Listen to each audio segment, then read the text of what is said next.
అందరికీ నమస్తే నొల్లా welcome to సాఫ్ సీదా ముచ్చట.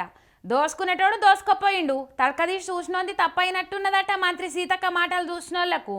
నిన్న భువనగిరికి వెళ్ళి అంగన్వాడీలో పిల్లగాండ్లకు కుళ్ళిపోయిన కోడిగుడ్లు పెట్టిండ్రని కేటీఆర్ సార్ ట్వీట్ పెట్టిండు. జర పిల్లగాండ్లకు పెట్టే తిండిని మంచిగా పెట్టుర్రని అరుసుకొచ్చిండు కదా. అట్లా అన్నుడు కూడా తప్పేనట, చూడుండ్రి కావాలంటే. అవును తప్పైంది నిజమే, కానీ మీరెందుకు తప్పును తప్పు అని లేటుగా చెప్పుడు, అది కూడా తప్పే అని అంటున్నది మంత్రి సీతక్క. అంగన్వాడీల్లో పిల్లలకు పెట్టే తిండిని జర మంచిగా చూసుకొని పెట్టుండ్రి. అసలే పిల్లగాన్లు మంచవు చెడవు, జాగ్రత్తగా ఉండాలి. ఎసొంటి తిండి పెడుతున్నామో చూసుకొని పెట్టాలి. అంగన్వాడోళ్ళు గంత పట్టిలేనట్టుండు మంచిది కాదు అన్నట్టు ఎక్సల ట్వీట్ పెట్టిండు. దానికి మంత్రి సీతక్క పెద్ద వివరణిచ్చుకొచ్చింది.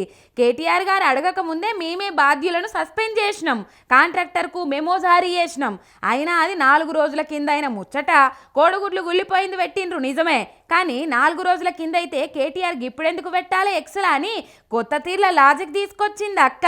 కుళ్ళిన గుడ్లు పెట్టుడు బరాబరేనట కానీ స్పందించుడే తప్పట.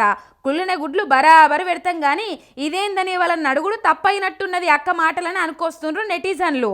మొన్న ఆర్టీసీ బస్సులో ఎల్లిపాయ పొట్టు తీసుకుంటూ పోతారు, కుట్లు అల్లికలు కూడా చేసుకుంటూ పోతారు, పండ్లు తోముతారు, పండ్లు అమ్ముతారు. దాంట్లో ఏమున్నదని కూడా అక్క అన్నప్పుడే అర్థం చేసుకోవాలి. అక్కదెంత విశాల హృదయమో అని తీరుల కామెంట్లు చేయబట్టిండ్రు సీతక్క రిప్లై చూసిన నెటిజన్లు.